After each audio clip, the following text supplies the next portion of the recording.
Hello, welcome to this HR system tutorial by Eneza Telecoms. I'm going to take you through the settings of the HR system.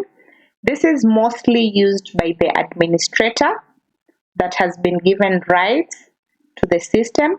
As you can see, I'm already logged in.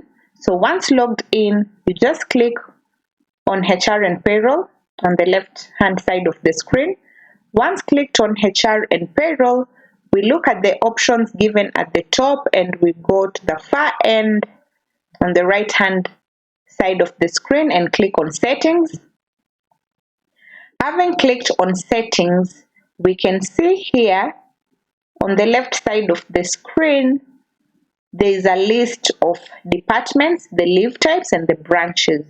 So under settings, it allows you to set the different types of departments that your organization might have, the different types of leave that your organization gives to its employees, and on branches, it refers to the different branches that your organization might have.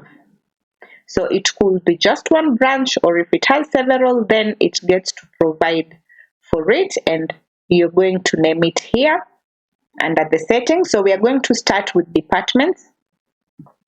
We already are on this page. So as you can see, we already have the marketing department, finance department, the IT department, HR department, and corporate sales department. So since what we want to do under the settings is to add a new department, we just come to the far right here at the middle of the screen and click on add new. So we are going to name a new department. We can choose to call it the legal department. And the status of this department, we are going to choose active so that it allows the administrator to add new employees into this department. Under it, we have the tasks weight. This is already provided under the key performance indicators, so we are not going to fill it in here. Under the key performance indicators, it will give you an option to add the job description weight, the target tasks weight, the training tasks weight, and the citation tasks weight. Of course, this is dependent on how your organization has set them up.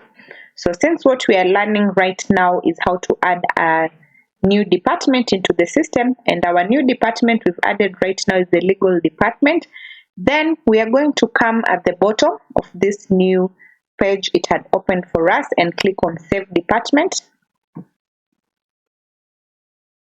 Once clicked on save department, it's going to add our new department. As you can see, it's successfully added. So we are going to look for it, and here it is, the legal department.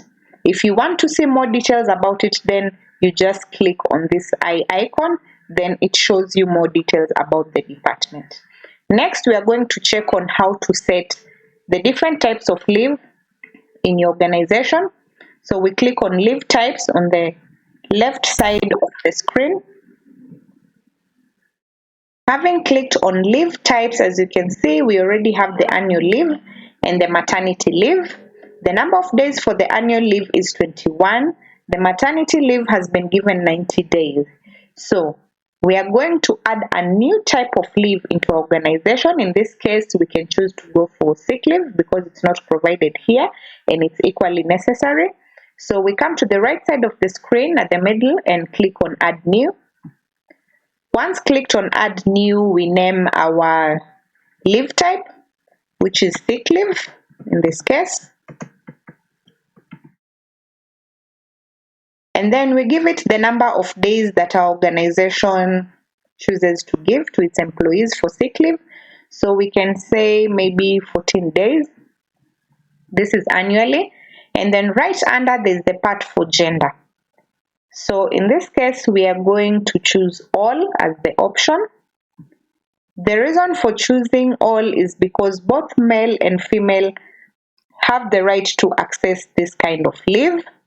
And why it might have to be specific on other kinds of leave is because something like maternity leave only applies to the female and paternity leave applies to the male. So if we were applying for paternity leave, for instance, in this case under gender, we would have chosen male. But because it's sick leave, then we choose all, so that all employees are able to access it. And then right under, we have the minimum request period under which you can request for this leave.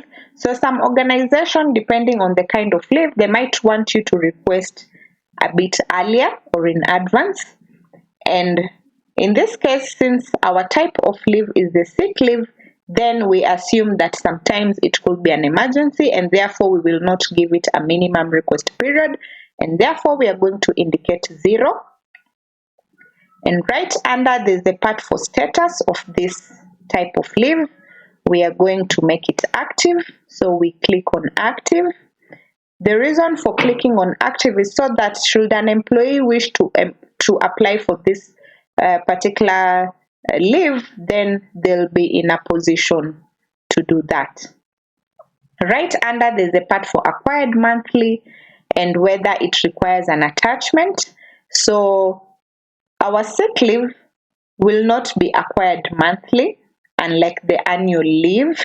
So we will leave this box open, we will not tick on it, but we can choose to tick on the part of it requiring an attachment, assuming that the organization requires the employees to attach their sick off sheet from the doctor once they have seen a doctor, in order to prove that they were indeed on sick leave. So you can choose to tick on that particular box, although it's not necessary because different organizations have different rules or requirements.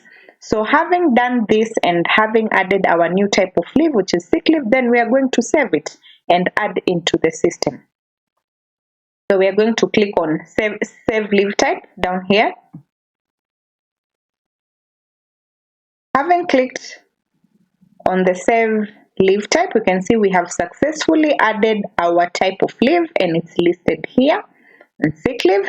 And should you want to see the details of this particular type of leave, then you come to the far right and just click on the eye icon, and it's going to show you all the details that we have included.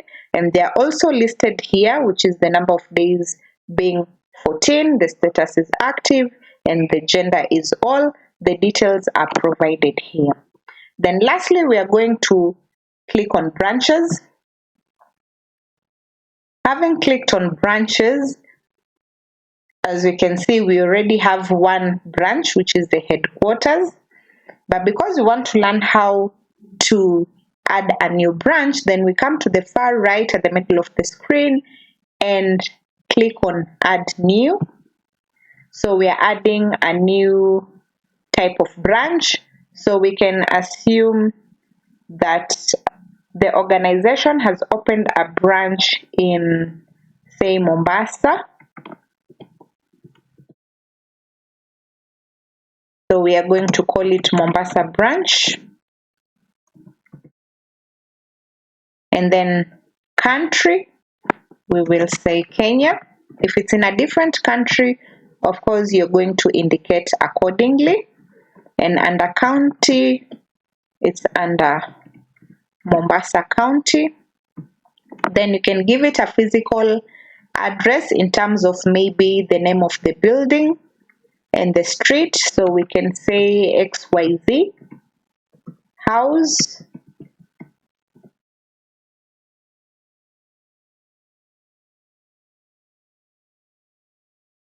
Lord Street,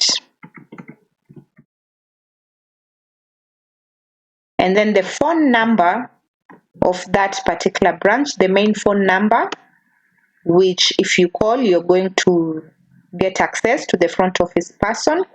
And then we indicate the contact person of that particular branch. So we can choose to call this contact person Jones George, and also include their contact number within which you can reach them direct.